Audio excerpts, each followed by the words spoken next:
Bonjour à toutes et à tous. Si la vie avait continué comme avant la pandémie, je vous souhaiterais aujourd'hui la bienvenue au Havre pour notre 22e congrès Lambdamu et je m'apprêterai à passer la parole à un ancien Premier ministre redevenu maire du Havre qui nous aurait accueillis. L'histoire en a décidé autrement et je vous remercie, vous tous que je ne peux pas voir, d'être en ligne pour suivre ce congrès sous une forme inédite. Je remercie Pierre-Étienne Labaud, président du comité de programme de ce congrès, pour tout le temps qu'il a consacré à la préparation de ce congrès, ainsi que toutes les personnes du comité de programme, du comité d'organisation, de notre partenaire Polynôme qui ont beaucoup travaillé pour préparer le congrès. Nous avons retenu il y a déjà longtemps le thème de ce congrès, les risques au cœur des transitions. Attention aux transitions climatiques, énergétiques, écologiques, numériques, générationnelles. Et la pandémie est arrivée. Nous allons donc vivre une autre transition, imprévue quand nous avons retenu le thème du congrès, avec la transition vers le monde d'après la pandémie. Ce congrès est lui-même un exemple de la transition numérique. C'est aussi un jalon de la transition de l'IMDR vers un nouvel IMDR. Vous allez suivre ce congrès aujourd'hui et plusieurs mardis après-midi jusqu'en janvier sous forme électronique, en distanciel, comme on dit maintenant. Le programme a été adapté en clôture du congrès le 19 janvier 2021 après-midi. Nous aurons une session plénière spécialement consacrée au retour d'expérience et aux perspectives suite à la crise sanitaire. Nous approfondirons ce sujet aussi avec les entretiens de risque qui auront lieu dans un an, en octobre 2021. Nous allons innover ce matin en commençant tout de suite par la table ronde, temps fort traditionnel de nos congrès. Je remercie Jean-Marc Avedon qui m'a aidé à concevoir et préparer cette table ronde. Je remercie aussi Émilie Zapalski, une journaliste qui va m'aider à animer de façon plus professionnelle cette table ronde. Je passe tout de suite la parole à Émilie. Merci Philippe et bonjour à toutes et à tous et bienvenue pour ce congrès. Alors je vous propose qu'on commence tout de suite en effet avec cette table ronde. Une précision juste sur le fonctionnement. Vous pouvez poser des questions tout au long de nos discussions sur le chat qui vous est proposé. Nous y répondrons au fil de l'eau. Donc allez-y, vous pouvez poser ces questions. Alors notre table ronde d'aujourd'hui, elle a pour titre « Au cœur des transitions et des risques qui changent notre monde, quels changements entreprendre pour décider de notre futur ?» Et pour en parler, nous sommes avec Étienne Klein, physicien, philosophe des sciences, directeur de recherche au CEA. Étienne, vous avez beaucoup réfléchi et écrit sur les notions de progrès et d'innovation, sur le temps et sur le futur. Et dans une conférence intitulée « À l'heure qu'il est, le futur n'est-il encore que du néant ?», vous avez prononcé une phrase qui a interpellé Philippe Lepoac. « Comment savoir ce qui va se passer si ce qui va se passer dépend en partie de ce que nous allons faire ?» Et c'est ainsi en fait qu'est né le sujet de cette table ronde. Étienne, vous allez nous apporter votre regard à la fois général, de philosophe et aussi très précis sur ces transitions que nous vivons et que nous allons vivre. Nous sommes aussi aujourd'hui avec Gauthier Brodéo de la RATP, bonjour, qui remplace ce matin Philippe Martin, directeur général adjoint de la RATP. Il devait être parmi nous, mais il a été requis par ailleurs. Gauthier, vous êtes expert en transport urbain et suburbain, conseiller de la direction en sécurité ferroviaire, président du comité des chemins de fer régionaux et suburbains de l'Union internationale des transports publics, l'UITP. Et c'est en toute logique, puisque vous travaillez à la RATP, que nous pourrons aborder avec vous le thème de la mobilité du futur, un sujet intéressant avant la pandémie, mais qui le reste toujours dans le contexte actuel où la RATP est concernée au premier chef par les conséquences de la pandémie. Et nous sommes aussi ce matin avec Jean-Michel Villeval, bonjour, délégué de l'association Synerzip LH, qui regroupe les établissements de la zone industrialo-portuaire du Havre. Alors le Havre, c'était la ville qui devait accueillir le congrès et nous avions voulu avoir le témoignage d'un acteur local qui s'occupe de la sécurité dans cette zone qui compte notamment 23 entreprises Céveso. Bienvenue à tous et merci à vous trois d'avoir répondu présent à cette invitation pour cette table ronde aux dimensions un peu particulières, puisque tout à distance. Alors, pour commencer cette table ronde, donc nous venons de traverser une crise sanitaire terrible avec l'épidémie de la Covid-19, confinement de près de 2 mois, déconfinement avec des mesures restrictives pour se protéger contre ce virus. Et ces dernières semaines, ces mesures redeviennent plus strictes puisqu'il y a une nouvelle poussée de l'épidémie. Impossible de passer à côté de cette actualité pour ce congrès qui est consacré aujourd'hui au risque au cœur des transitions. Étienne Klein, donc en tant que philosophe, physicien, directeur de recherche au CEA, vous avez pas mal étudié ces risques, ces transitions. Vous, qu'est-ce que vous retirez de cette crise et de la façon dont nous l'avons gérée en France? Alors bonjour à toutes et à tous, merci pour votre invitation. Les leçons de cette crise, évidemment, sont multiples. Pour revenir sur ce que vous avez présenté immédiatement, à l'instant, à propos de la notion de progrès, avec un confrère de l'Académie des technologies qui s'appelle Gérald Bronner, on a utilisé un logiciel pour compter l'occurrence des mots dans les discours publics et on a constaté ce que tout le monde voit ou plutôt entend, c'est-à-dire que depuis quelque temps, le mot progrès a disparu des discours publics. Il a été remplacé par le mot innovation. Et on pourrait penser que innovation et progrès sont deux quasi synonymes et que cette permutation dans le vocabulaire n'a pas eu d'effet sur notre façon de penser le futur. Et quand on regarde avec attention la rhétorique associée associée au mot progrès et qu'on la compare à la rhétorique associée au mot innovation, on voit qu'elles ne sont pas du tout identiques et que même d'une certaine façon, la rhétorique de l'innovation ne rend pas justice à l'idée de progrès.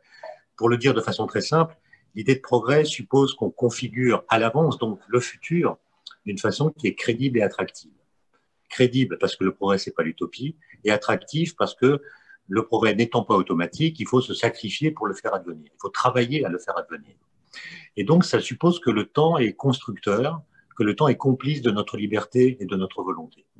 Alors que la rhétorique de l'innovation, telle qu'on la déploie ici ou là, c'est de dire finalement, il y a toutes sortes de défis qui s'imposent à nous, et la seule façon que nous avons de les relever est d'innover. Et donc, l'innovation ne s'appuie pas sur une certaine idée du futur, mais s'appuie sur l'état critique du présent. Et cette crise, à mon avis, est une sorte de cas d'école, parce que si nous avons du mal à prévoir le futur et à décider d'actions dans lesquelles on a une parfaite confiance, c'est parce qu'il y a là quelque chose qui ressemble à toutes les crises qui nous attendent au XXIe siècle. Philippe a parlé du changement climatique. Le changement climatique, c'est on a des données scientifiques, on a des prédictions qui permettent de voir comment la température va évoluer au cours des décennies qui viennent, mais cette évolution va dépendre de nos actions. Et nos actions, on ne peut pas forcément les prévoir. Et donc la question, c'est comment prévoir ce qui va se passer si ce qui va se passer dépend de ce que nous allons faire. Ce que nous allons faire n'est pas forcément prévisible, et donc on ne peut pas facilement prévoir ce qui va se passer. Et dans le cas de la pandémie, on a vu ça se déployer dans ces derniers mois de façon très éclatante. Est-ce qu'il y aura une seconde vague? Ça dépend en partie de nos comportements, comment les prévoir. Nos comportements dépendent de ce qu'on nous dit. On nous a beaucoup dit sur les plateaux de télévision qu'il n'y aurait pas de deuxième vague et elle arrive. Donc ça veut dire que l'information est déterminante dans ces situations-là. Mais ce que je retiendrai principalement, et puisque j'ai peu de temps là pour cette première intervention de ce qui s'est passé, c'est la façon dont médiatiquement nous avons traité la science. Je pense qu'on avait là une occasion quasi historique d'expliquer au public la démarche scientifique, enfin les démarches scientifiques, parce qu'on sait que la démarche scientifique n'est pas la même dans toutes les disciplines scientifiques. Les physiciens ne travaillent pas exactement comme les biologistes, qui eux-mêmes ne travaillent pas comme les médecins. Mais on avait l'occasion d'expliquer jour après jour, en temps réel, ce que nous savons de cette épidémie, de ce virus nouveau, et ce que nous ne savons pas. Et à partir de l'explicitation de ce que nous ne savons pas, on aurait pu dire quel type de recherche on entame pour répondre aux questions que nous nous posons. Et par exemple, on aurait pu expliquer de façon très pédagogique ce qu'est un essai en double aveugle quand il s'agit de tester l'efficacité d'un traitement, ce qu'est un essai randomisé, ce qu'est une relation de cause à effet, comment elle se distingue d'une corrélation, comment est-ce qu'on utilise les statistiques. Par exemple, au tout début de l'épidémie, des gens martelaient qu'il fallait des tests, sans jamais poser la question de l'efficacité des tests. Or, on peut faire des calculs très simples qui montrent que, par exemple, si on a une maladie dont la prévalence est de 1 pour 1000, une personne sur 1000 dans la population est touché par cette maladie. Et si cette maladie ne donne pas de symptômes apparents, comment savoir si quelqu'un est malade? Eh bien, on met au point un test, et si l'efficacité du test est de 95%, dans le sens que je vais définir, c'est-à-dire que si une personne est malade, elle sera systématiquement positive au test, et puis si 100 personnes sont non malades, et si elles passent le test, alors 5 d'entre elles seront des faux positifs, c'est-à-dire seront positives au test sans être malades, et toutes les autres seront négatives au test. Et si on est dans cette situation et qu'on demande aux gens, si vous avez devant vous une personne qui est positive au test, quelle est la probabilité qu'elle soit malade? Tout le monde répond 95%. Alors que la bonne réponse, c'est 2%. Donc, c'est un résultat très contre-intuitif. Je n'ai pas le temps d'expliquer d'où il vient, mais voilà, c'est pour montrer qu'il y a beaucoup de pédagogie à faire. Et au lieu de donner la parole à la pédagogie, finalement, nous avons préféré organiser des espèces de combats de coqs sur les plateaux de télévision entre personnes qui avaient des avis très, très, très, très tranchés, finalement. Et on a remplacé l'argumentation, la pédagogie, qui demande un temps assez long, par des clashs. Et je crains que tout cela ait laissé dans l'opinion un goût un peu amer et que finalement le public se soit laissé abuser et considère désormais que la science est une simple affaire d'opinion qui s'affrontent sans jamais converger.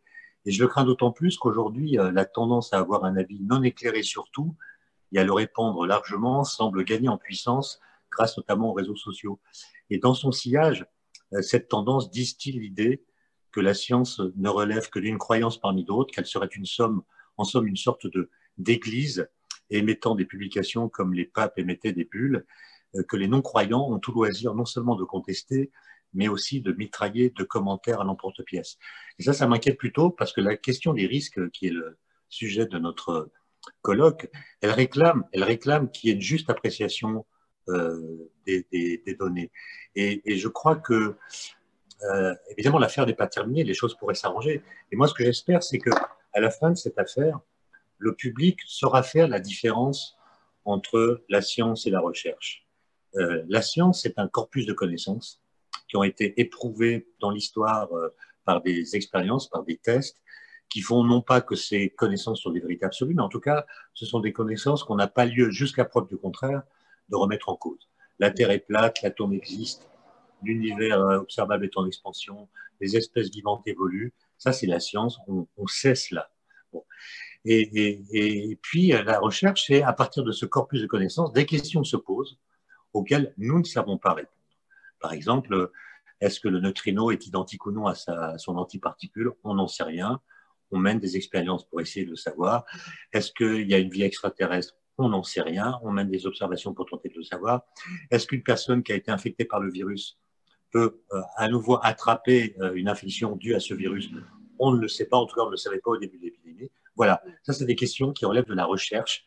Et si nous faisons de la recherche, c'est parce que nous ne connaissons pas les réponses. Nous avons des hypothèses parfois.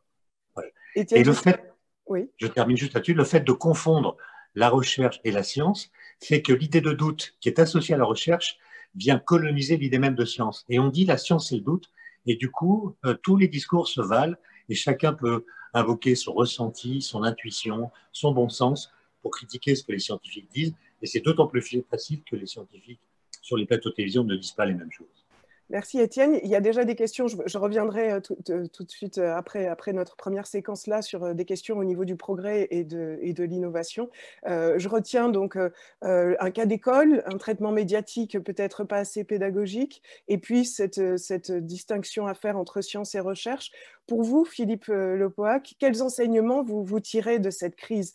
Est-ce qu'il y avait un moyen de l'éviter ou en tout cas de limiter son impact? Comment vous la jugez? Le risque de pandémie n'était pas inconnu. Les pays asiatiques qui avaient été plus impactés par la crise du SRAS en 2002-2003, crise déjà partie de Chine d'ailleurs, on s'en souvient. Les pays asiatiques donc étaient mieux préparés et ont mieux géré cette situation. Je remarque que lors de nos discussions internes à l'IMDR, avant la pandémie, quand nous parlions des risques pouvant émerger, nous évoquions le risque sanitaire en parlant de la maladie X. C'est comme ça que l'OMS, l'Organisation mondiale de la santé, évoquait une telle possibilité d'une maladie. Nous ne savions pas ce que serait cette maladie, mais nous savions qu'un jour elle viendrait. Bon, bah, aujourd'hui, la maladie qui a émergé a maintenant un nom, c'est la Covid-19. On remarque d'ailleurs que la mortalité induite par la Covid-19 reste limitée et une maladie beaucoup plus mortelle pourrait survenir un jour. À l'IMDR, nous ne prévoyons pas l'avenir mieux que les autres, mais nous avons et nous développons des méthodes de raisonnement pour identifier les risques, les hiérarchiser, les traiter, les prévenir, les réduire. La prévention est essentielle. Notre manque de masques en France au début de la pandémie est connu, je n'ai pas besoin d'y revenir. Concernant notre gestion de crise, je voudrais faire une remarque. Notre congrès, il y a 2 ans, à Reims, avait pour thème transformation numérique, risques et opportunités. La transformation numérique nous a donné la possibilité de pouvoir faire face à la crise grâce au télétravail, aux visioconférences, comme aujourd'hui pour cette table ronde. Et je veux saluer quand même et remercier les 3 intervenants qui ont accepté de témoigner ce matin dans cet exercice à haut risque de table ronde en distanciel. J'en dirai pas plus et je passe la parole, Émilie. D'accord. Oui, parce que alors, on va en venir maintenant aussi au risque et sur le terrain. Avec vous, Jean-Michel Villeval, donc vous êtes délégué général de l'association qui s'occupe du développement de la zone industrielle portuaire du Havre. Il y a quelques 1100 établissements sur cette zone. On l'a dit tout à l'heure, il y a 23 entreprises Céveso, c'est-à-dire qui ont des activités industrielles qui présentent des risques technologiques majeurs. Alors racontez-nous comment ces entreprises ont traversé la crise et comment votre association a pu les aider dans cette tâche. Oui, bien, bonjour. D'abord, je voudrais avant tout remercier déjà l'IMDR d'avoir maintenu ma participation en tant que régional de l'étape lors de ce congrès. Repositionner effectivement la démarche de terrain, si je puis dire, par rapport à cette situation qui nous est arrivée donc en pleine figure, si je puis dire, donc au début de cette année. Faut voir déjà que le décalage dans le temps de la crise sanitaire, Philippe le rappelait il n'y a pas très longtemps, enfin juste avant, tout a démarré en Chine avec un pays à l'export et donc un pays donc, qui nous concerne en termes d'import de façon importante et à un moment donné donc ces flux n'ont plus existé puisque la Chine ne sortait plus rien. Donc les bateaux n'arrivaient plus, il n'y avait plus de bateaux tout simplement. Et donc ça a été la première des préoccupations au niveau de la place portuaire et industrielle, hein, puisque ici on ne parle pas que d'industriel, on parle de place portuaire industrielle et on parle en même temps de flux logistique. Donc le tout étant étroitement relié. Il n'y aurait pas de grand port sans une industrie adossée, il n'y aurait pas de grande industrie sans un port adossé également. Et c'est cet ensemble-là qui a réagi, hein. Ce n'est pas que simplement les industriels de la place. Dans un premier temps, il s'agit d'assurer la continuité de l'activité, c'est-à-dire donc d'imaginer dans quelle mesure, en fonction de scénarios qui n'étaient pas de toute façon très visibles, il faut voir qu'on est arrivé dans un monde où les incertitudes étaient grandes, avant même que d'ailleurs nous soyons nous-mêmes touchés par le confinement, par la gestion sanitaire de cette crise. Il s'agit donc pour les opérateurs de la place de s'organiser pour pouvoir faire face aussi dans ce monde incertain à cette concurrence aussi des ports étrangers, notamment des ports nord-européens, pour rester suffisamment donc en situation d'attractivité. Et quand donc la crise nous a touchés et que la crise sanitaire donc nous a touchés, il s'agit aussi donc pour l'ensemble des acteurs de cette chaîne donc logistique, que ce soit les opérateurs portuaires, que ce soit les industriels eux-mêmes, d'agir ensemble pour pouvoir assurer une continuité de l'activité, voire préserver l'activité pour faire face donc à ces incertitudes et surtout rester agile ensemble pour pouvoir s'adapter à chaque moment face à la nouvelle réalité qui était quasiment journalière. Ça veut dire mettre en place des protocoles ou de nouvelles façons de faire? Voilà. Donc, pour ce qui est donc des sites industriels, déjà les sites industriels, la première le postulat, en fait, c'était surtout de préserver la continuité d'activité au niveau de la production. Il faut voir qu'arrêter un site industriel, c'est très compliqué et c'est encore plus compliqué et plus risqué que de redémarrer une unité sur un site industriel. Et donc, l'objectif a été vraiment de conserver une activité même à minima. Ça veut dire qu'il y a eu au niveau donc, de ces sites une réflexion sur comment maintenir donc, un fonctionnement avec des organisations adaptées du travail, avec aussi une organisation de la sécurité pour faire face à cette situation exceptionnelle. Par contre, au niveau des sites industriels, ça a conduit à stopper toutes les opérations support non essentielles. Et ça a eu aussi donc pour effet, en termes économiques, d'impacter tous les prestataires, toutes les entreprises intervenantes qui, du jour au lendemain, se sont retrouvées donc, en situation de ne plus pouvoir accéder aux sites industriels. Donc là, effectivement, la conséquence indirecte, si je puis dire, ça a été pour les entreprises intervenantes d'avoir un arrêt de leur activité. En ce qui concerne la chaîne logistique, de la même manière, il s'agit pour tout l'ensemble des opérateurs portuaires de pouvoir gérer ces effets de la crise sanitaire en mettant en place les protocoles nécessaires pour préserver une activité à minima au moment où les flux avaient été imaginés pouvoir reprendre, notamment en provenance des pays asiatiques, sachant qu'on a eu le double effet. Il y a eu l'effet de la crise sanitaire, puis l'effet du nouvel an chinois qui a retardé la reprise des flux. Mais néanmoins, il fallait être prêt. Il fallait être prêt au moment où les choses allaient reprendre progressivement, prêt pour que ces flux soient susceptibles d'être acceptés en France, acceptés au port du Havre, et en même temps traités depuis le port du Havre. Donc tout ça, ça a conduit l'ensemble de ces acteurs à se réunir régulièrement en cellule de crise. Donc une cellule de crise a été mise en place assez rapidement, réunissant tous les acteurs de la place pour pouvoir, de manière hebdomadaire dans un premier temps, voire bi-hebdomadaire dans un deuxième temps, pour pouvoir donc partager déjà les pratiques, partager les problématiques et mettre en œuvre surtout une réaction de place qui soit cohérente et homogène, de façon à ce que, comme je l'évoquais au début, donc, cette gestion de cette chaîne logistique soit la plus résistante possible, sachant que tout le monde avait bien conscience que ce qui faisait la réalité d'un jour n'allait pas forcément être la même chose le lendemain. Voilà, donc une phase aussi d'agilité donc nécessaire, obligatoire et importante. Et puis une phase aussi où là, le regard peut être un regard assez, on va dire, assez craintif sur ce qui s'est passé, ou en tout cas assez pessimiste, tout du moins, sur ce qui s'est passé. Il faut voir aussi que ça a ouvert le champ à de nouvelles opportunités en matière de transition, en matière de technologie, en matière managériale, en matière environnementale, et que tout cela, c'est aussi les éléments sur lesquels il s'agit de capitaliser maintenant. D'accord, donc une vision quand même assez positive aussi, c'est-à-dire qu'il y a eu beaucoup de réactivité, d'agilité, hein, vous avez parlé d'agilité parce qu'il a fallu mettre en place la cellule de crise très rapidement, mais vous rebondissez en vous disant, finalement, on a des chocs, on a des risques, mais on essaie d'en faire des opportunités. Exactement. Enfin, ce qui va en rester de cette gestion, ce qui va en rester, nous sommes encore dedans. Donc, ce qui est très certain, c'est que aujourd'hui, la gestion de crise va être surtout une gestion des incertitudes.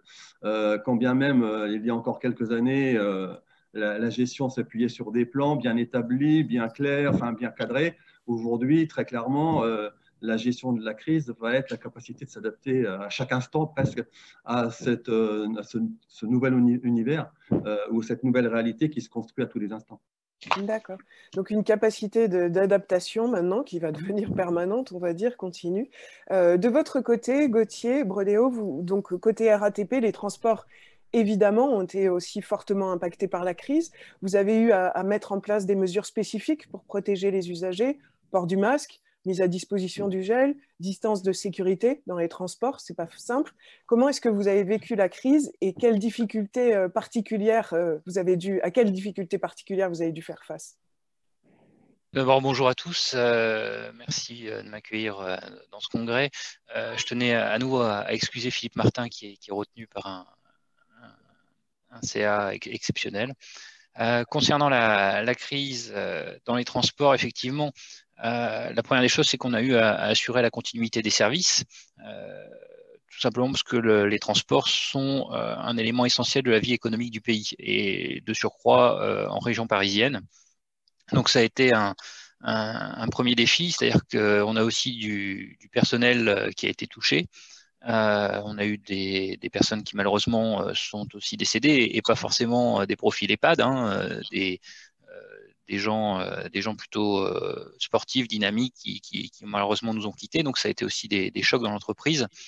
Et donc on a eu à assurer cette continuité de service. On l'a fait finalement assez rapidement. On a retrouvé assez rapidement une offre quasiment à 100%. Pour autant, pendant le confinement, on est arrivé sur des fréquentations de l'ordre de 5%.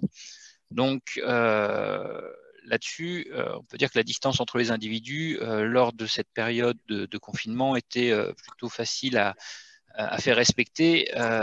Derrière, on avait quand même un débat et des échanges, puisqu'on attendait assez régulièrement les décrets qui sortaient au niveau de l'État, et c'était aussi des négociations avec les services de l'État pour savoir si nous avions une obligation de moyens ou une obligation de résultat. Tout l'enjeu est aussi juridique derrière. Est-ce qu'on pouvait se faire attaquer de ne pas laisser une distance suffisante entre les individus? Donc ça, c'est un premier point sur la manière dont nous avons vécu la crise. Après, on a essayé aussi d'avoir un coup d'avance, parce que, comme on l'a dit, c'est parti des pays asiatiques. La RATP est un des grands réseaux mondiaux de transport public, et donc on a un réseau de benchmark, notamment on a cité, pour ce qui me concerne, l'UITP, l'Union internationale des transports publics. Donc on croise avec nos collègues des grands réseaux, et notamment asiatiques, pour savoir un petit peu comment ça se passe chez eux, essayer d'avoir un coup d'avance.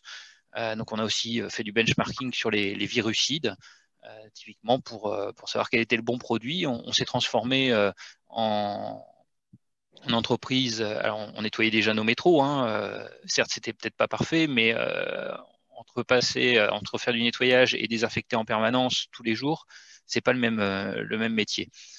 Donc la réactivité, ça a été le maître mot. Il a fallu, typiquement, on a dû poser 1 million de stickers en quelques jours sur l'ensemble de nos réseaux, que ce soit dans les rames, dans les stations. Le port du masque a été rendu obligatoire. Voilà, donc ça a été toute cette période. Et puis on a assisté aussi, en fait, à une évolution, à un changement du barycentre des transports. Là où Paris était le nœud de convergence des transports parisiens, quand la Défense représente 98,5% de télétravail, la Seine-Saint-Denis, c'est pas du tout le cas. Et donc les transports, finalement, le barycentre s'est déplacé sur un département comme la Seine-Saint-Denis, où il a fallu faire des renforts d'offres. Des renforts d'offres, on en a fait aussi pour le médical, pour transporter les personnels médicaux au sein de leurs établissements. Voilà, donc aujourd'hui, donc on n'est plus à 5%, bien heureusement. On arrive à une fréquentation sur le réseau ferré qui est de l'ordre de 2/3, sur le bus 80%. C'est pas mal au sens où, quand on se compare, et on fait toujours du benchmark avec nos collègues des autres réseaux dans le monde, Paris a été le réseau qui a retrouvé une fréquentation la plus élevée aujourd'hui et le plus rapidement. C'est pas satisfaisant encore, puisqu'il faut qu'on arrive à des taux au moins de 90%. On sait qu'aujourd'hui, il y a une démobilité globale, en fait, des transports. Il y a moins de mobilité, puisqu'il y a du télétravail qui s'installe. On est encore dans la crise. On parle toujours alors, on est après le confinement, donc on est dans le déconfinement, mais on est toujours dans la crise. Voilà, donc aujourd'hui, Londres est encore à 35%. Donc voilà, il y a quand même encore des progrès à faire un peu partout dans le monde, parce que sans les transports publics, ça va être la mobilité dans les zones urbaines denses, c'est quand même assez compliqué, et on n'a pas envie de revoir l'autosolisme réapparaître de manière encore plus forte. Voilà. Donc pour nous, le nettoyage, ça a été la désinfection. Ce qui était avant un coût d'exploitation à optimiser est devenu aujourd'hui un élément essentiel pour redonner la confiance aux voyageurs, parce qu'en fait, tout est là aussi, c'est que les gens, nos clients, aient envie de prendre les transports. Certains n'ont pas le choix, d'autres l'ont peut-être, mais il faut qu'on donne cette préférence. On se rassure un petit peu dans le sens où les transports publics aujourd'hui, contrairement au mois de juin, sont un peu moins dans le viseur qu'avant l'été. Aujourd'hui, on parle plus des restaurants, des bars. On est un peu moins dedans. Aujourd'hui, on n'a pas noté de cluster. Alors peut-être parce qu'on n'arrive pas à les identifier, mais en tout cas, on n'a pas noté de cluster dans les transports. Et le respect du masque est bien appliqué dans nos espaces et nos véhicules. D'accord, je retiens encore toujours cette idée de réactivité, d'agilité. Vous essayez d'avoir un coup d'avance avec tout le benchmarking que vous réalisez sur des réseaux asiatiques ou étrangers. Toujours cette idée d'agilité. Il y a une question là qui se pose suite à vos interventions et notamment à l'intervention d'Étienne tout à l'heure. Quelqu'un qui pose la question du progrès, puisqu'il dit le progrès, ça suppose de progresser vers quelque chose, mais alors vers quoi? Alors que l'innovation contient la nouveauté.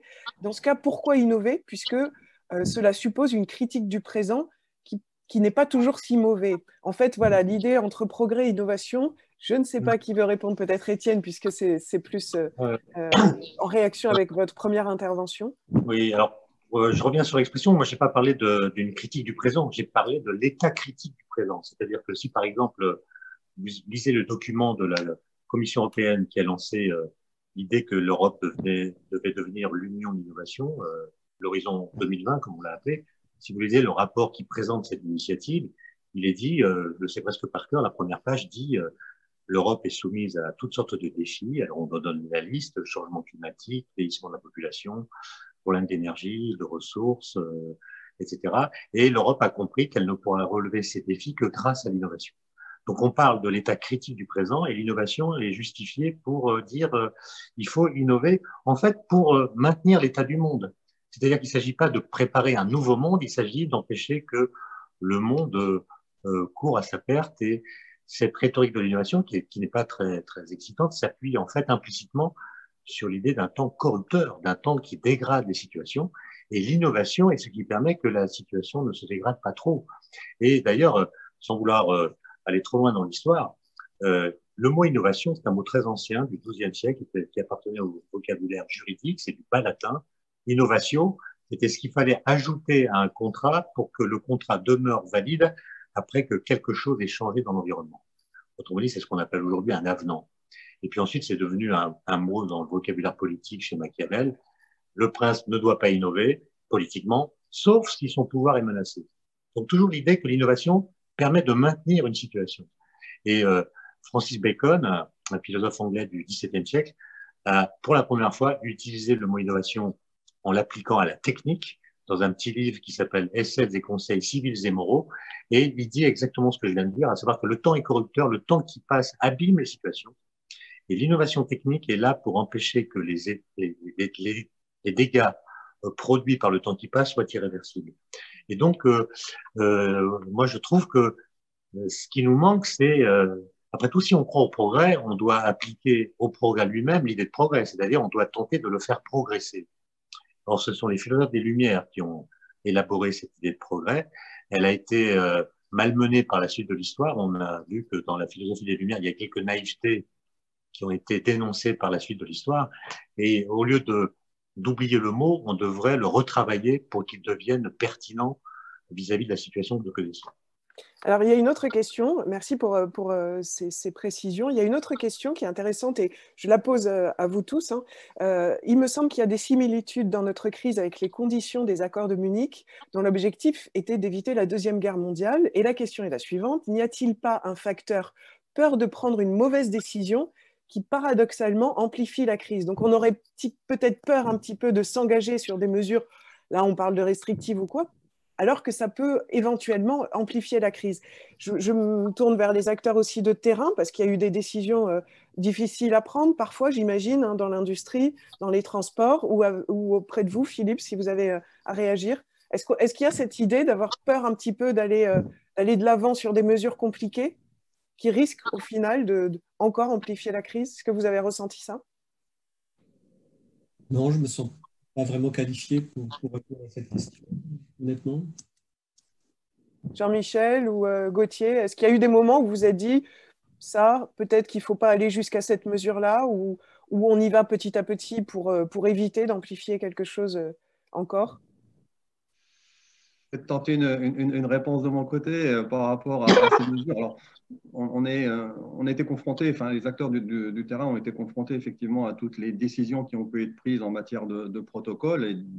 Et Dieu sait si des protocoles, il n'y a plus rien à voir dans ce monde. Mais on était face à une situation où effectivement, il y avait tout un tas de décisions qui s'apparentait à des mesures conservatoires ou en tout cas des mesures de précaution qui des fois étaient un peu difficiles pour chacune des entreprises à mettre en œuvre avec son fonctionnement opérationnel.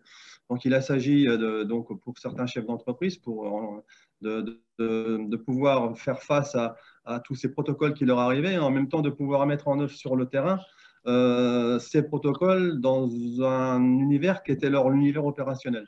Et là, effectivement, on avait ce décalage entre la nécessité de pouvoir continuer à produire. Je pense notamment là, pour le coup, je pense notamment à toutes les PME qui étaient aussi impactées par voie de conséquence. Et donc, comment s'organiser sur le terrain pour pouvoir agir tout en ayant aussi en ligne de mire tous ces protocoles qui imposaient un certain nombre d'actions à mener. Et donc, il a fallu pour les chefs d'entreprise, effectivement, maintenir cet équilibre en permanence.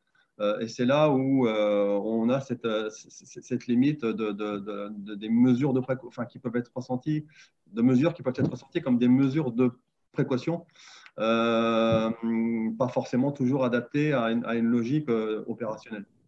Alors, vous venez de répondre en plus à une autre question qui s'est posée sur justement comment on arrive à concilier risques sanitaires et risques économiques. Et vous l'avez dit, on essaie d'assurer une continuité tout en imposant des mesures sanitaires pour protéger les uns les autres. Je vous propose qu'on passe à la deuxième séquence de la table ronde pour avancer, qui est consacrée. Donc là, on a vu qu'on a été passé sur la crise sanitaire actuelle qu'on vit toujours, mais il y a d'autres risques qui existent, dont Philippe parlait tout à l'heure, technologiques, environnementaux, climatiques, sociaux. Quels sont ces nouveaux risques? En quoi ils changent notre monde? Alors, je commence par vous, Jean-Michel, vous aviez la parole, je vous la laisse. Sur la partie industrielle, on a vu donc l'impact de la crise sanitaire sur cette zone portuaire et industrielle du Havre. Maintenant, qu'en est-il des nouveaux risques? Quels risques vous identifiez et comment ils peuvent impacter vos activités? En tout cas, les activités des entreprises industrielles qui travaillent sur cette zone.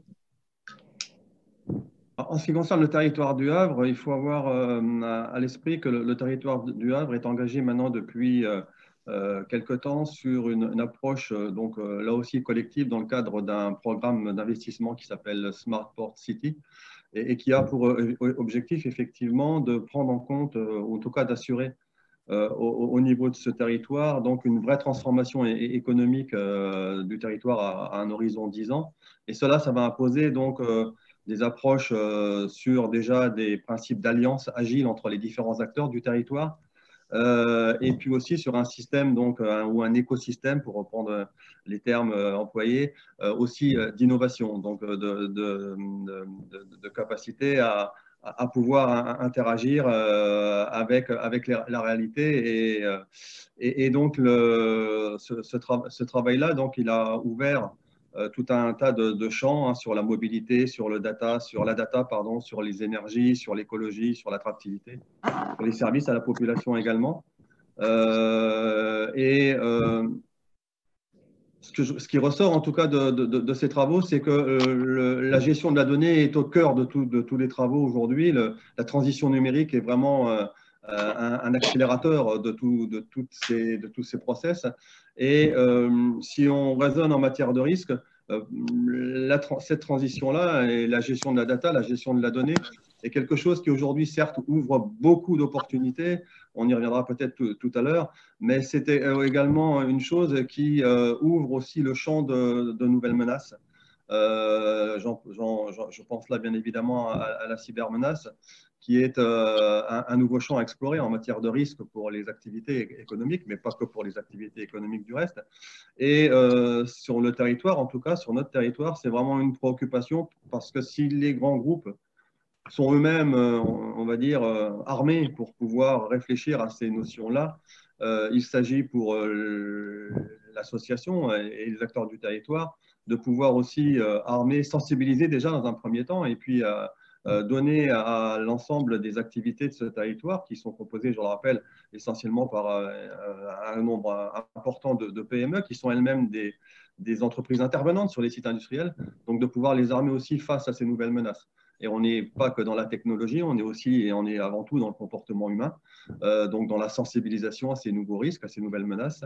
Et là, c'est une action donc importante sur notre territoire.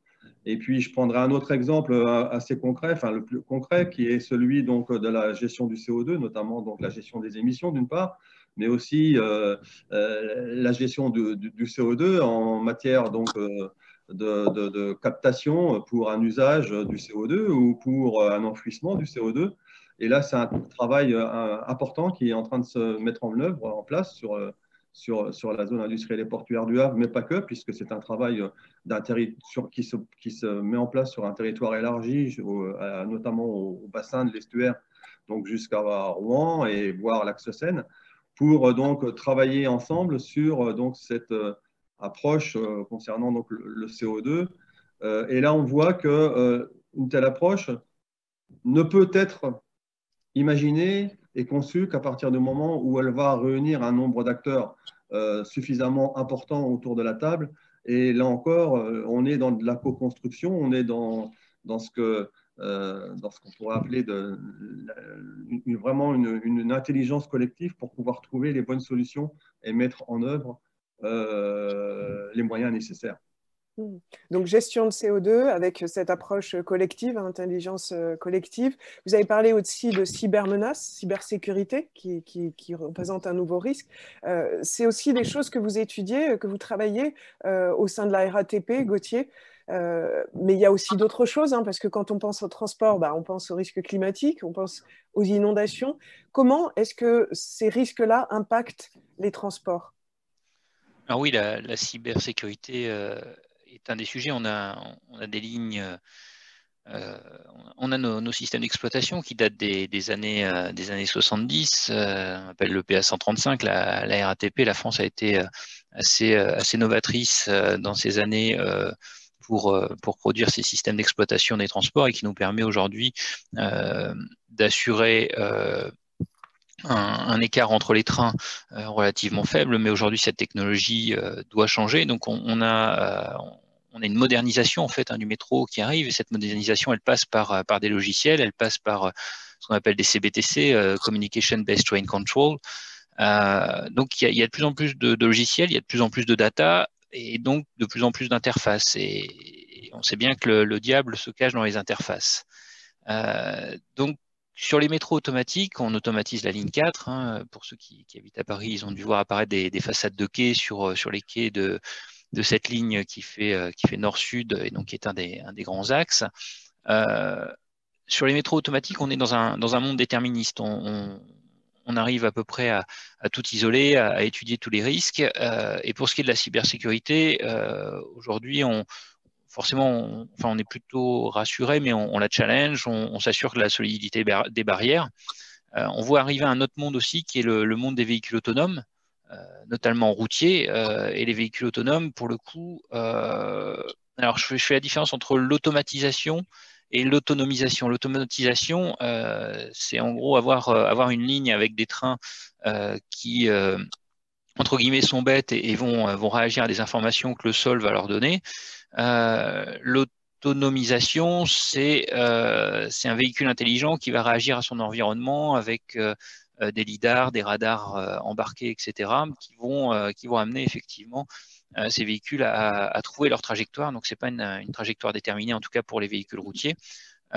Et donc, tout ça fait que pour moi, dans la partie véhicule autonome, je pense qu'en termes de cybersécurité, on augmente probablement les interfaces et potentiellement les failles. Et donc, il va falloir regarder, en tout cas, ces sujets-là sont vus de très près et ça va nécessiter un certain nombre d'activités, en tout cas scientifiques sur ces domaines.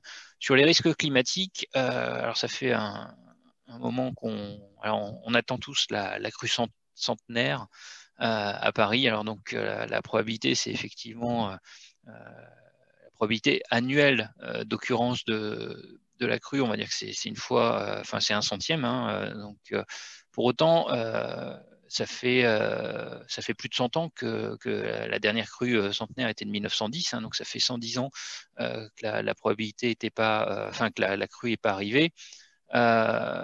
Donc la probabilité qu'elles viennent effectivement tous les 100 ans et de l'ordre de 65%, enfin 63%, quelque chose comme ça. Donc, enfin, voilà, c'est un des sujets. Donc, on s'y prépare. Ça veut dire que la RATP a mis en place des systèmes, on pense tous aux bouches de métro, dans lesquelles on a tous vu ces photos des années 1910 où on voit des stations totalement englouties sous les eaux, mais l'eau ne vient pas que via les entrées ou les sorties de métro. On a aussi toutes nos bouches d'aération qu'il faut travailler. Donc, c'est une mobilisation et des plans d'entraînement réguliers pour l'entreprise et être prêt, parce que en fait, si on a des systèmes de bardage qui nous permettent d'être montés assez rapidement, on a aussi des murs à monter, donc il faut avoir des maçons sous la main, il faut avoir du ciment, et le ciment, ça a des dates de péremption, donc il faut aussi régulièrement changer nos stocks de ce côté-là pour être prêt le jour J.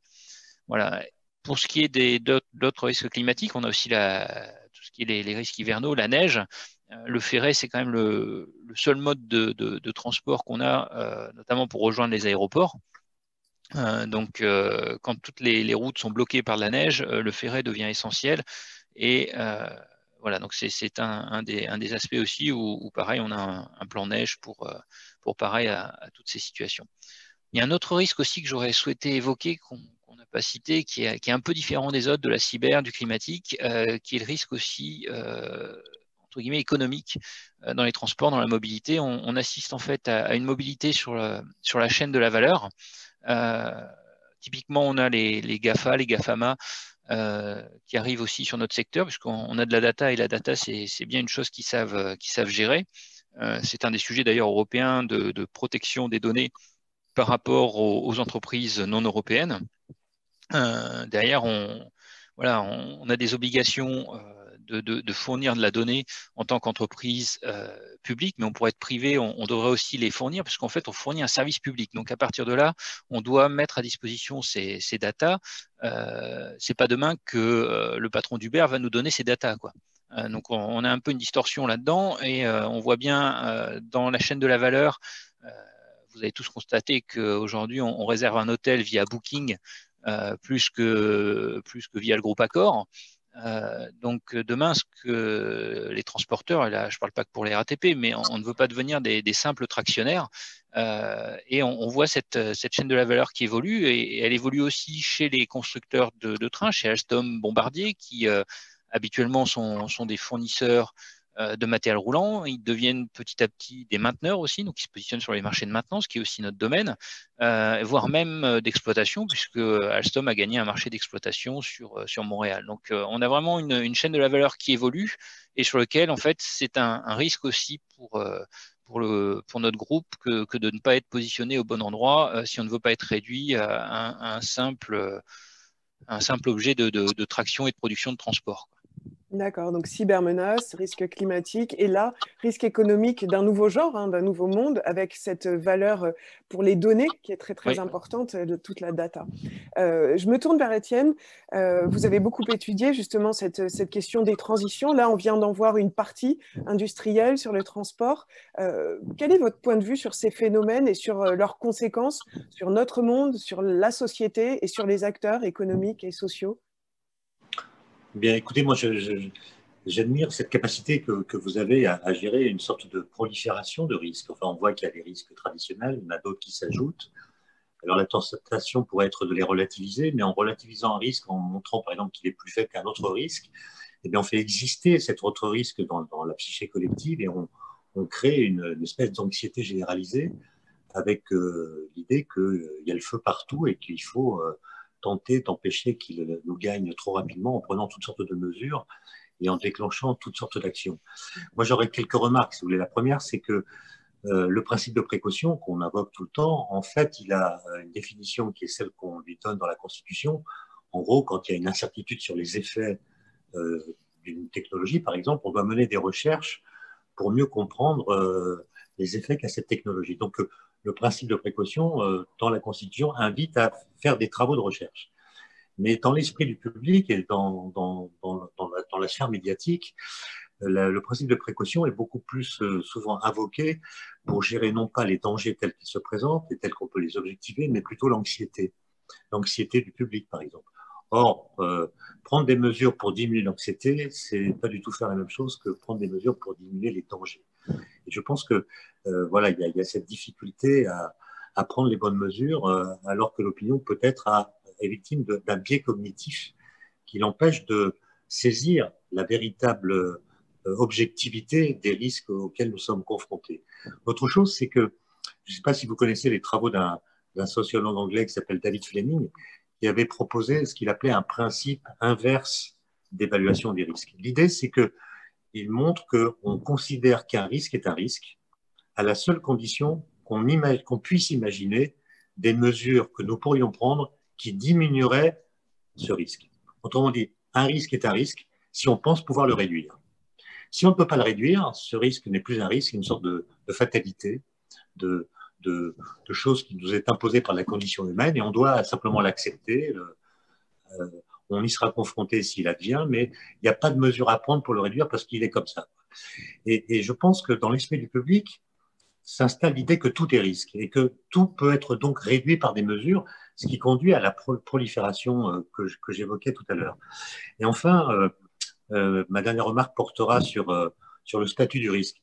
J'expliquais tout à l'heure que la science et la technologie, historiquement, notamment au XIXe siècle, ont été enchâssées dans l'idée de progrès. C'est-à-dire qu'on acceptait les risques parce qu'ils montraient que l'histoire était en marche et on ne fait pas d'omelette sans casser des œufs. Donc, s'il y a un accident, eh bien, il est accepté par le fait qu'il est en quelque sorte la démonstration que nous sommes sur la voie du changement et que cette voie du changement nous mènera à un monde meilleur tout en nous faisant passer par des étapes qui peuvent être douloureuses.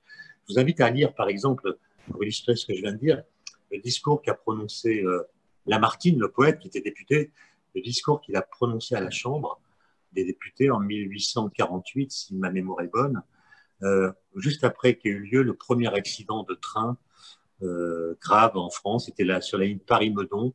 Tous les passagers, ils étaient 52, sont morts, carbonisés. Et il y a eu un débat dans la presse. Est-ce qu'il faut accepter le chemin de fer qui conduit certaines personnes à la mort? Est-ce que c'est vraiment intéressant, sachant que le chemin de fer ne va pas beaucoup plus vite qu'un cheval? Est-ce qu'on a le droit de prendre ces risques? Et Lamartine a clos les débats par son discours, qu'il concluait de la façon suivante. Il dit: plaignons-les, il parlait des victimes, plaignons-nous car nous sommes en deuil, mais marchons. Voilà. Vous voyez que ce type de discours, qui a été à l'époque très éloquent et très persuasif, serait impossible à tenir aujourd'hui. Et donc, il y a quelque chose d'assez délicat, une sorte de changement dans le rapport à tout cela, qui vient peut-être aussi du fait que les scientifiques qui étaient chargés non pas de prédire l'avenir, mais de dire ce qu'il était possible de faire. Les scientifiques aujourd'hui, quand ils parlent du futur, évidemment, je ne parle pas de ceux qui étudient les trous noirs ou les particules élémentaires, qui, eux, continuent à nous faire rêver. Je parle des scientifiques qui travaillent sur le climat, la biodiversité, la déforestation, la pollution de l'air, des sols, des océans, etc. Tous ces scientifiques nous parlent du futur en nous en présentant une image qui n'est pas très attractive. Et donc, l'idée de progrès dont j'ai dit qu'elle réclamait qu'on configure le futur d'une façon qui soit crédible et attractive est prise en porte-à-faux. Parce que quand c'est crédible, c'est pas très attractif. Et quand c'est attractif, ça n'est pas crédible. Et cette pandémie, pour revenir à elle, souvenez-vous, il y a quelques mois, certains technoprophètes nous expliquaient qu'on allait bientôt libérer des soucis liés à la matérialité de nos corps par des implants, par des techniques qui nous permettraient d'échapper à toutes sortes de maladies et de devenir quasiment des post-humains. Et là, nous sommes ramenés par un petit virus qui fait 10 nanomètres de diamètre à notre socle biologique. Et comme nos ancêtres, nous nous confinons, nous restons chez nous. Enfin, en tout cas, nous l'avons fait et peut-être nous allons le refaire. Et ça montre que notre rapport à la capacité technologique est devenu très ambivalent. Et on voit que dès qu'une innovation se présente, je pense notamment au cas qui fait beaucoup parler de lui aujourd'hui, qui est la 5G, on réclame un débat. Voilà, tout le monde réclame un débat. Mais la vraie question, c'est comment organiser un tel débat. Jusqu'à présent, en France, on n'y est pas vraiment arrivé. On a eu des débats sur les nanotechnologies en 2009-2010. On a eu un débat en 2019 sur les déchets nucléaires. Qu'est-ce qu'on fait des déchets nucléaires? Et ceux qui ont assisté à ces débats, on peut voir à quel point ils se passaient mal.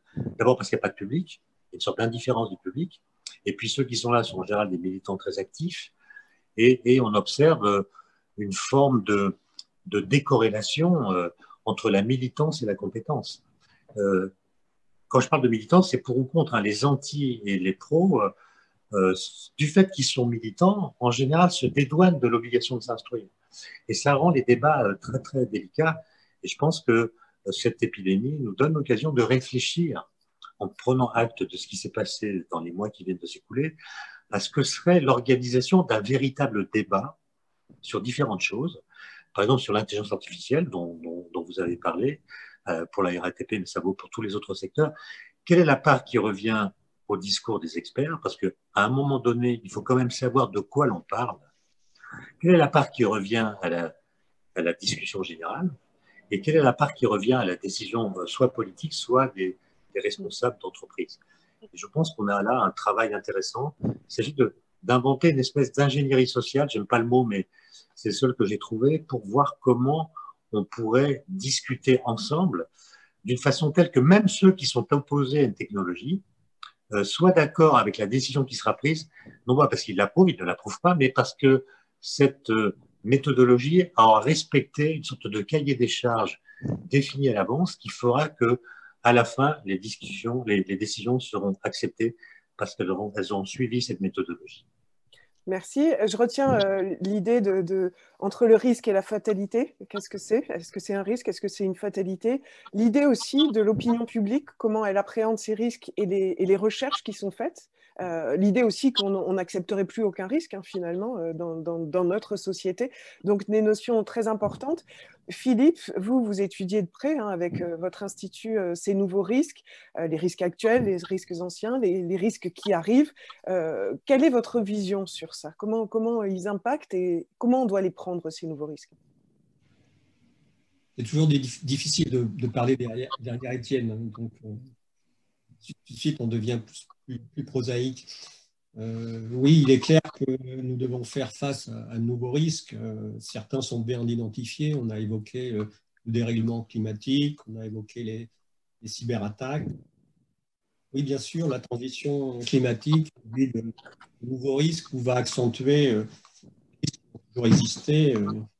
L'actualité récente dans les Alpes-Maritimes, par exemple, on a une illustration actuelle.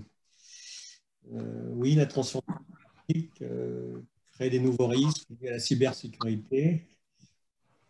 Je remarque d'ailleurs qu'on a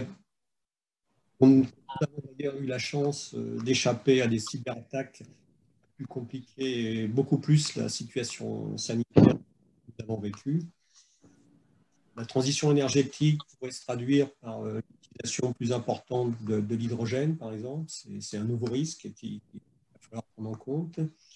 Tous les changements que nous vivons peuvent induire aussi des risques sociaux. Nous avons besoin des questions humaines et sociales pour appréhender tous ces risques sociaux. Et donc, la transition et nouveaux risques que nous vivons justifie finalement le thème que nous avons choisi il y a 2 ans, le thème de ce congrès, à savoir les risques au cœur des transitions. Et finalement, même si nous subissons tous ces changements, nous devons aussi être acteurs des changements. Et si vous permettez, enfin si tu le permets, Émilie, j'irai bien vers la dernière séquence de notre table ronde, à savoir finalement comment être acteur de ce changement et pas seulement être ceux qui subissent, quoi. Voilà. Je propose de passer à la séquence suivante, si tu le permets. Oui, tout à fait, parce que là, on a fait un peu l'état des lieux, hein, le constat des risques, avec évidemment en ligne de mire la pandémie, mais aussi tous les nouveaux risques qui arrivent. Alors, on va arriver vraiment aux solutions, aux actions qu'on peut mettre en place, et il y a des questions à ce sujet, je vais en poser une un petit peu après. Mais je me tourne tout de suite vers vous, Gauthier, parce que vous avez déjà un peu commencé à en parler avec l'autonomisation, l'automatisation. Au sein de la RATP, vous envisagez des transformations. Vous travaillez sur notamment l'expérience client en matière de transport, en considérant finalement la mobilité comme un service. Alors, expliquez-nous comment vous envisagez le futur en réaction à ces risques et ces transitions qui nous sont imposées. Alors, je voudrais d'abord revenir sur, on a parlé tout à l'heure des risques cyber, des risques climatiques. Sur les risques climatiques, je voudrais faire le lien avec cette troisième séquence, c'est-à-dire qu'en tant que transporteur public, on se doit d'être exemplaire. C'est-à-dire qu'il faut être cohérent avec nous-mêmes. On a des bus au diesel. Alors certes, un bus diesel vaut mieux que 50 voitures au diesel, mais on se doit aussi d'avoir, et donc la RATP a lancé il y a de ça déjà quelques années, en 2015, et avec un objectif à 2025, c'est-à-dire avoir un parc de bus. Donc on a 4700 bus en région Île-de-France propres, c'est-à-dire que des bus électriques, des bus au biogaz et un peu de bus hybrides. Donc on a ce projet qu'on appelle Bus 2025, hein, qui est en phase parfaitement avec les objectifs européens, l'objectif du Green Deal. Donc là-dessus, on a une transformation en fait, hein, à la fois de nos centres-bus à l'électrique, au biogaz. Donc on a aussi toute une partie de risque aussi à gérer quand on intègre des centres-bus au gaz. Ça serait la même chose pour de l'hydrogène, hein. Voire l'hydrogène est quand même meilleur, c'est-à-dire que si vous avez un incident, quand vous libérez tout l'hydrogène dans l'air, bah, voilà, ça vient dans l'atmosphère, il n'y a pas de problème. Quand vous libérez par contre tout le gaz d'un centre-bus, bah, là vous ramenez du CO2, enfin du carbone en tout cas, dans l'atmosphère, et c'est pas très bon. Donc le H2 en cela est un peu meilleur, mais en tout cas on se tourne vers le biogaz et l'électrique, et c'est une transformation qui est là, qui se passe maintenant. Après, sur les changements, les évolutions, aujourd'hui, mes collègues internationaux parlent de new norm. La new norm, bah, nous, si on la regarde, c'est la norme de confort. Aujourd'hui, nos clients ne peuvent plus et n'acceptent plus d'être serrés comme ils l'ont été dans les transports publics. Il n'y a qu'à le voir. Il y a les relais aussi dans les médias sociaux.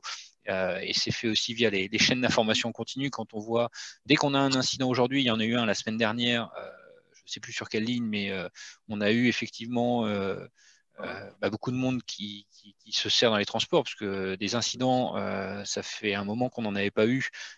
Et il suffit d'avoir des petits grains. Je rappelle, on est sur des fréquences qui sont très cadencées sur certaines lignes.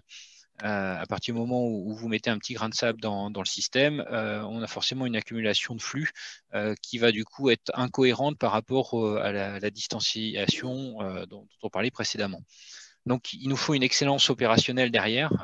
Donc, on s'emploie à avoir effectivement, il faut qu'on soit impeccable. Clairement, il faut qu'on soit bon. On a créé une task force dédiée en fait pour intervenir sur ce type d'incident et fluidifier et éviter effectivement la concentration de nos flux à des endroits quand on a des incidents.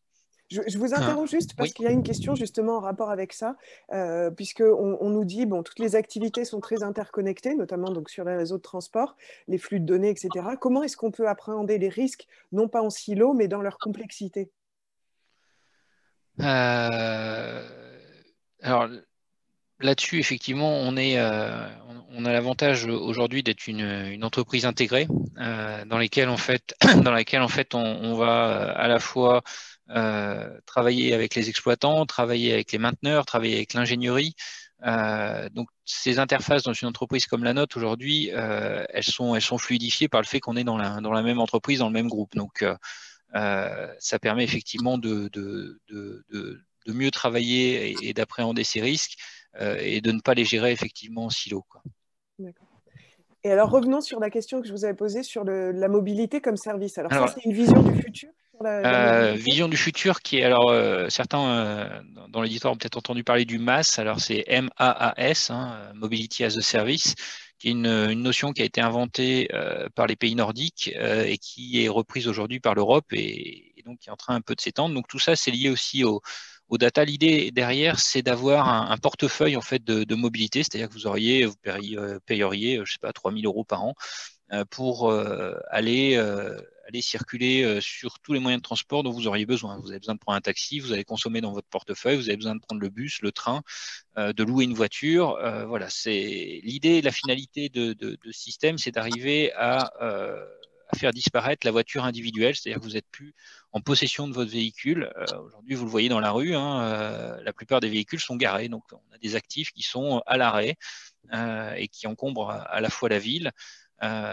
Et donc, c'est de travailler là-dessus pour ne plus être en possession. Et peut-être que les générations qui arrivent, les générations futures, seront moins dans cette possession de l'objet, qui a aussi sa valeur d'estime, hein, mais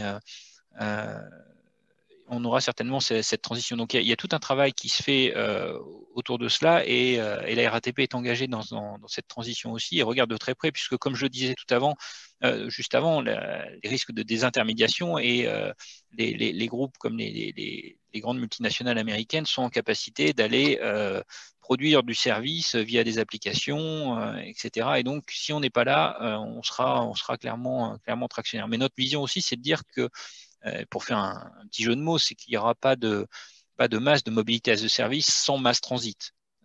Et le mass transit est la colonne vertébrale en fait des transports dans une ville dense. Donc alors, effectivement, oui. Ça veut dire que ça serait comme un pack. Moi, j'achète un pack et je prends un peu de vélo, un peu de transport en commun, un peu de voiture. Ça serait un peu ça? L'idée derrière est effectivement ça. Alors ça marche pour moi, ça c'est ma vision, mais ça marche dans les villes denses. Quand vous êtes à la campagne, je pense que c'est difficile de ne pas avoir son moyen de transport propre, quoi. Mais effectivement, dans les villes denses, c'est la finalité, c'est en tout cas la tendance qui est prise. Je ne sais pas si ça aboutira, mais en tout cas, c'est en train de monter fortement en puissance. Donc, il faut qu'on suive plus que suivre, il faut qu'on devance le sujet pour être bien positionné, parce qu'on a des arguments, on est aussi quelque part, on est un tiers de confiance. La RATP est une entreprise publique qui existe depuis plus de 70 ans.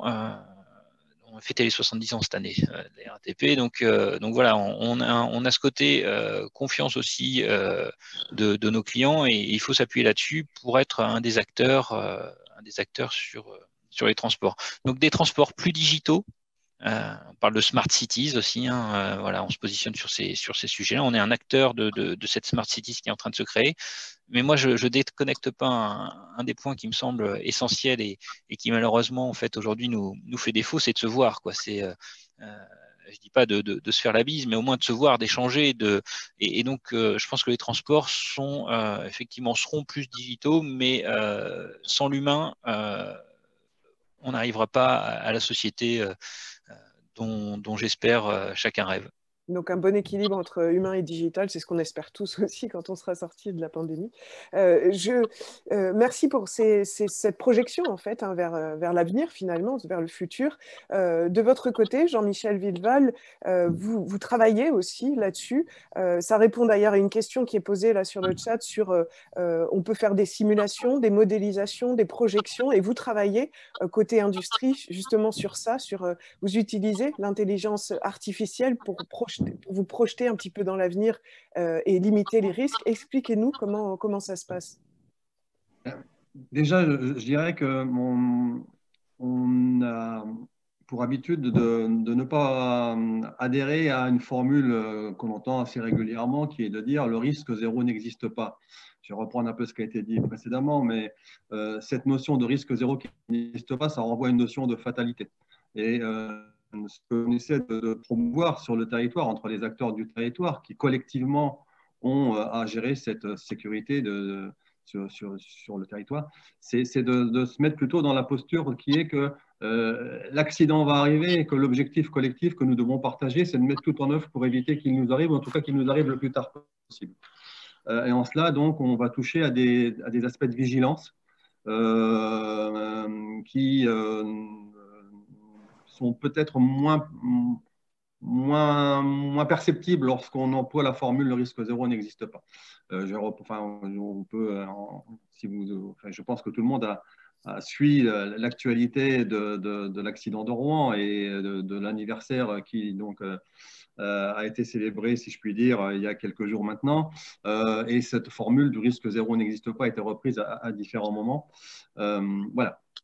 En ce qui concerne en tout cas l'approche que nous avons aujourd'hui, c'est d'essayer de co-construire effectivement cette réponse face à ces risques et de s'appuyer sur l'approche classique d'un modèle de prévision, donc essayer de prévoir ce qui peut se passer et de mise en œuvre donc de démarche de prévention, donc pour soit éviter que les risques se produisent ou en limiter les effets, puis donc une mesure organisationnelle pour y faire face lorsque l'accident se produit. Ça, j'allais dire, c'est l'approche classique qui se traduit aujourd'hui dans les plans.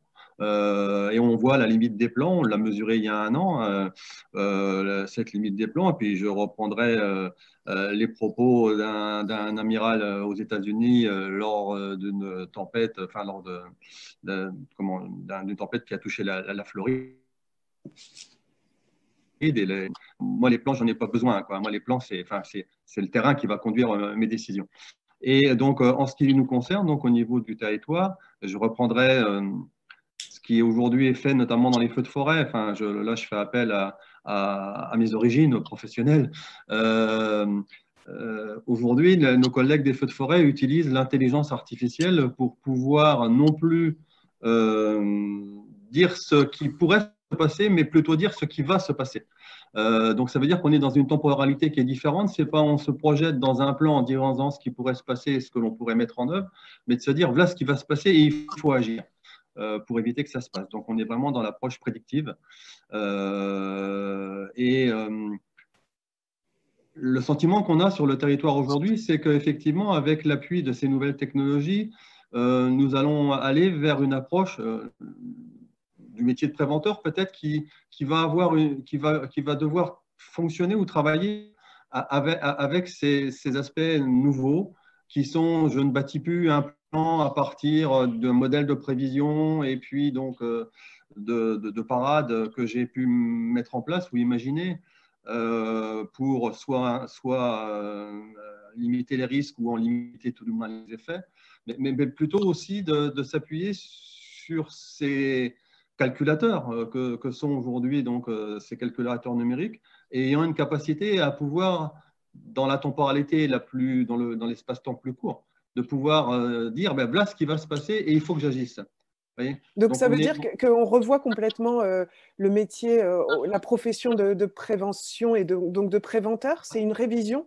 Ça veut dire que comme dans beaucoup d'autres métiers, du reste, je pense qu'effectivement, il va falloir revoir les logiciels qui ne sont pas que numériques pour le coup, et la manière de penser les choses et d'aborder les problématiques qui sont face à nous. La gestion de crise est aussi très clairement aujourd'hui confrontée à ces changements. On le voit avec notamment la communication en situation de crise et ce qui aujourd'hui est la vraie problématique de tous les décideurs par rapport à ces réseaux sociaux, par rapport à tout ce qui se passe sur notamment Twitter en situation accidentelle. Et j'allais presque dire l'incapacité à pouvoir actuellement, en tout cas, apporter quelque chose dans ces nouveaux comportements, apporter une réponse qui soit susceptible d'apporter de la crédibilité à ce qui se fait. Il est clair qu'aujourd'hui, lorsque c'est la puissance publique ou l'industriel qui s'exprime en situation de crise sur un événement qui est en cours, c'est pas forcément une communication qui est perçue comme crédible d'emblée. Et malgré tout, si on regarde ce qui s'est passé il y a un an sur Rouen, pendant 3 heures, c'est Twitter qui a été le média social le plus suivi. Et pendant 3 heures, l'espace médiatique a été ouvert à chaque citoyen journaliste, avec des citoyens journalistes qui effectivement exprimaient ce qu'ils ressentaient et ce qui était légitime, et puis quelques journalistes donc parmi eux, donc citoyens aussi, qui essayaient donc ce qu'on appelle les influenceurs, qui essayaient donc d'orienter cette perception sociétale d'une manière ou d'une autre. Et là, on voit qu'il y a quelque chose de nouveau à construire en termes de gestion de crise. D'accord, donc on voit communication de crise, préventeur, on a vu aussi tout à l'heure, et intelligence artificielle. On voit qu'il y a des solutions qui se dessinent en fonction de vos différents secteurs d'activité. Alors, Philippe, au sein de l'Institut pour la maîtrise des risques, vous travaillez évidemment sur ça. Quelles sont les pistes, vous, que vous dessinez? Quelles sont les solutions qui se dégagent pour aider ces différents secteurs d'activité? Comme je disais tout à l'heure, nous ne connaissons pas l'avenir mieux que les autres. Nous réfléchissons à ce qui peut arriver. Vous disiez des mots venus d'ailleurs, nous sommes une sorte de think tank. Par exemple, en 2015, on avait organisé des entretiens du risque dont le thème était prévoir l'imprévisible jusqu'où. Donc, nous ne savons pas ce qui va arriver, mais il arrivera des catastrophes, il arrivera des crises. Alors donc, nous travaillons par exemple sur la gestion de crise. Et nous avions également une journée sur les idées reçues sur la gestion de crise, avec des études de cas interactives. Nous travaillons aussi sur la continuité d'activité. Et nous avions, il y a quelques jours, le 14 septembre, une journée sur les normes liées au plan de continuité d'activité. Et je l'ai dit tout à l'heure, nos entretiens du risque 2021 traiteront du retour d'expérience de la crise sanitaire et approfondiront le thème de la continuité d'activité dans ce nouveau contexte. Nous devons aussi travailler sur la vulnérabilité de nos systèmes sociotechniques. Puis il y a un sujet qui émerge, c'est la résilience. Comment survivre dans les meilleures conditions après la catastrophe, l'événement redouté, la crise. Comment rebondir le plus vite possible et dans les meilleures conditions. Et puis, je suis obligé de dire qu'il n'y a pas seulement les nouveaux risques, il y a aussi du travail à faire sur les risques anciens. C'est triste à dire, mais au XXIe siècle, il y a encore des ponts qui s'écroulent, alors que le pont du Gard est encore là, quoi. Et puis, bien entendu, vous avez tous en tête qu'en dehors des avions cloués au sol par la pandémie, vous avez déjà beaucoup qui étaient cloués au sol pour une certaine compagnie américaine après le crash de 2 avions suite à des problèmes de sûreté de fonctionnement. Donc, j'ai envie de dire, au nom de l'IMDR, oui, il y a encore beaucoup de travail à faire dans le domaine de la maîtrise des risques et de la sûreté de fonctionnement. Mais je pense que c'est peut-être le moment de passer la parole à Étienne encore. Oui, et d'autant plus que, Étienne, il y a des questions qui sont posées sur ce que vous disiez tout à l'heure, sur l'idée qu'il faut débattre ensemble, puisque chacun détient finalement une part de la solution, hein. C'était votre phrase initiale qui avait un petit peu permis cette table ronde, qu'on était partie prenante finalement de la solution. Et donc, c'est d'autant plus difficile d'imaginer un futur dans lequel on agit au fur et à mesure. Donc, expliquez-nous votre vision de ça. Bon, moi, je ne suis pas un acteur de terrain, mais j'ai l'impression que ces risques émergents, qui sont des sortes d'anticipation du futur, font pression sur notre présent. C'est-à-dire que notre attention est colonisée par des risques comme ça émergents dont on voit qu'ils arrivent et on essaie de trouver les moyens de les anticiper, peut-être même d'y parer.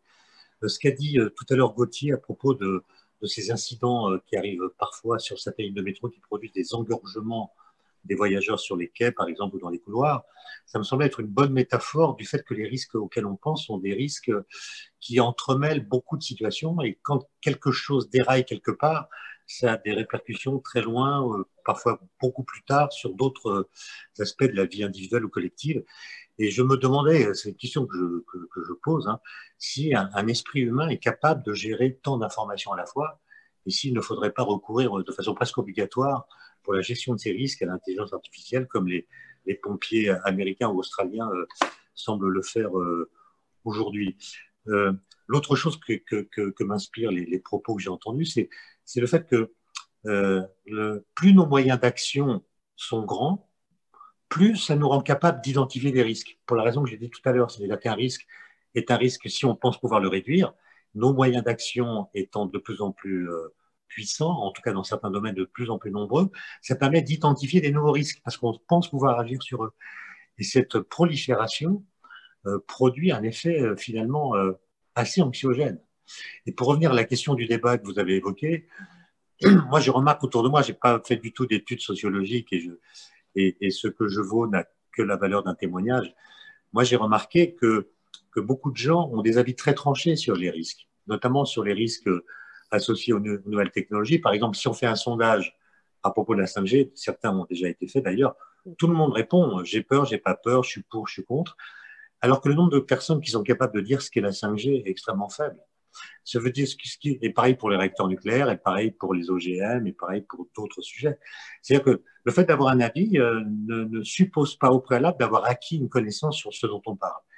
Et ça veut dire que les technologies et les risques qui leur sont associés sont jugés non pas par une connaissance précise des risques en question, mais par ce qu'un philosophe qui s'est intéressé à la technique qui s'appelle Gilbert Simondon appelait le halo symbolique.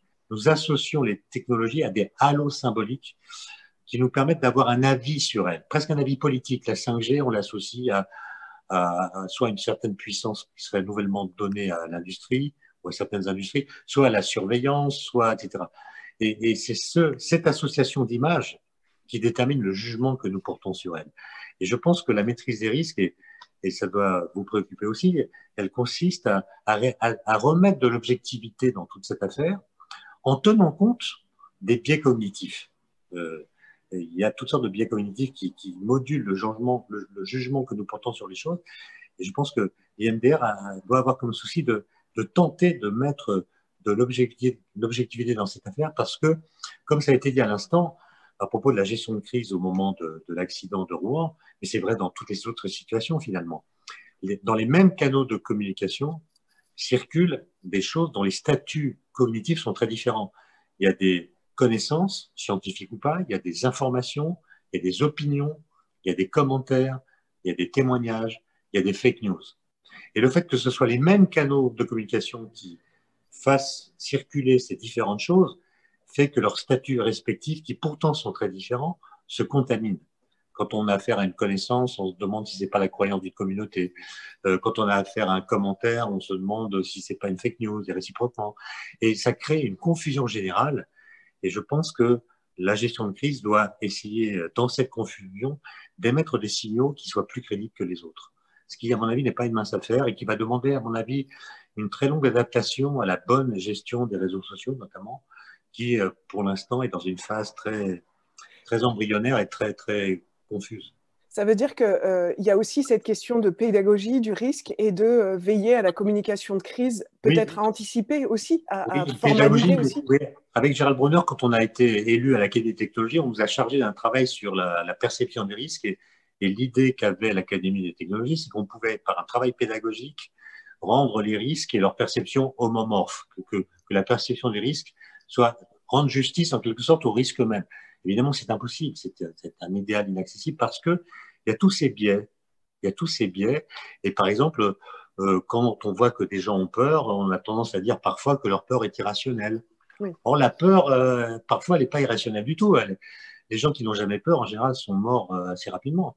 Et donc, il y a tout ce travail de pédagogie, mais la pédagogie ne suffit pas. Il ne suffit pas d'être clair pour être compris, parce qu'il y a ces biais qui font que les messages émis ne sont pas reçus de façon exactement identique à la façon dont ils ont été émis et vont être interprétés autrement. D'autre part, tout le monde, ça a été montré par un sociologue, j'ai oublié le nom, qui avait fait un exposé très, très clair à l'Académie, tout le monde gère son panier de risques. Enfin, tout le monde est soumis à des risques, ne peut pas tous les envisager et les traiter en même temps. Et donc, chacun perçoit des risques autour de lui, ce qu'on appelle un panier de risques, et puis gère sa vie pour tenir compte de la bonne façon qu'il entrevoit de circuler parmi ces différents risques. Et chacun le fait d'une façon, non pas forcément rationnelle, mais chacun a des raisons de le faire, a des raisons d'agir ainsi. Et ce sont ces raisons d'agir que peut-être on pourrait identifier qui nous permettraient, dans les cas de situations assez graves, à mieux gérer les crises. Donc c'est aussi une approche à la fois individuelle et collective, puisque ce panier de risque, il est individuel et après, il y a une question qui reste là sur le chat, sur les prédictions. On a parlé tout à l'heure de modélisation et une question qui dit, est-ce qu'il ne faut pas garder quand même un œil critique sur ces prédictions, puisque forcément, elles dépendent d'un modèle qui est choisi avec des données d'entrée qu'on sélectionne. Donc, on a aussi une action là-dessus. Je ne sais pas qui veut répondre. Ça faisait partie de votre questionnement, Étienne, de se dire, on est partie prenante finalement de la solution. Je ne sais pas... Ouais. Qui veut répondre? Ou Jean-Michel, puisqu'on était sur aussi les modélisations à partir des feux de forêt, d'essayer de dire ce qui va se produire et plus ce qui pourrait produire. Mais dans ce qui va produire, il y a aussi une implication humaine de choix de données à intégrer pour cette modélisation. Pour essayer de répondre, j'aurais tendance à dire que l'intelligence artificielle n'exclut pas l'intelligence aussi humaine. Et donc, une capacité, effectivement, puisque de toute façon, il va s'agir à un moment donné de décider, donc une capacité à pouvoir aussi intégrer toutes ces informations, puisque l'intelligence artificielle produira une information, et d'en mesurer effectivement la pertinence, mais dans un univers qui sera plus complexe, parce que prendre une décision, c'est aussi gérer, enfin, c'est aussi se retrouver dans un monde d'incertitude, avec un environnement qui sera l'environnement de l'instant précis,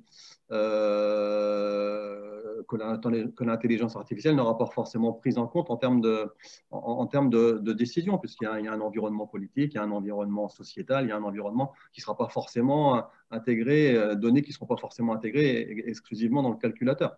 Donc effectivement, on ne peut pas dissocier l'une de l'autre en termes d'intelligence, il faudra bien évidemment conserver un regard critique sur la donnée qui ressortira du calculateur. Donc, attention entre oui, l'implication humaine, l'implication de l'intelligence artificielle, il faut un bon dosage, un bon équilibre, et avec, comme le disait Étienne, donc cette surveillance sur la communication, la façon dont on dit les choses et dont elles sont appréhendées par les individus et par le collectif. On arrive à la fin de cette table ronde. On approche de la fin, effectivement, mais voilà. Je voudrais relancer Étienne sur une petite question. Il a écrit par ailleurs qu'avant le confinement, on parlait de la fin du monde et de l'effondrement, et que maintenant, on repart du futur et de ce que sera le monde après la pandémie. Tu peux commenter un petit peu cette phrase que tu as écrite? Oui, oui. Non, c'est quelque chose qui m'avait frappé, comme ça avait d'ailleurs frappé beaucoup de gens. C'est-à-dire qu'il y a un an, on parlait beaucoup de collapsologie, d'effondrement, de fin du monde, dans un certain sens en tout cas. Et quand on n'en parlait pas, on parlait beaucoup du présent comme en tel effet divers, avec beaucoup d'appétence, et c'était parfois très envahissant dans le champ médiatique. Et puis pendant le confinement, alors qu'on était dans la catastrophe, en tout cas certains d'entre nous étaient dans l'urgence, je pense aux soignants et à d'autres, et on s'est mis à inventer cette idée du monde de demain. Il y a eu des colloques, il y a eu des think tanks, il y a eu des publications sur cette question, comme si il y avait une sorte d'inversion de la flèche du temps, et que l'idée du monde de demain avait détrôné l'idée de la fin du monde. Et j'avais trouvé ça intéressant. Et comme vous l'avez vu tous, après le confinement, cette idée a pris un peu de plomb dans l'aile, et on a cessé de parler du monde de demain. Et là, l'arrivée de cette seconde vague va, à mon avis, définitivement malmener cette idée du monde de demain, et on va être repris par les soucis du présent, sans être capable forcément de prendre un recul suffisant pour repenser au monde de demain.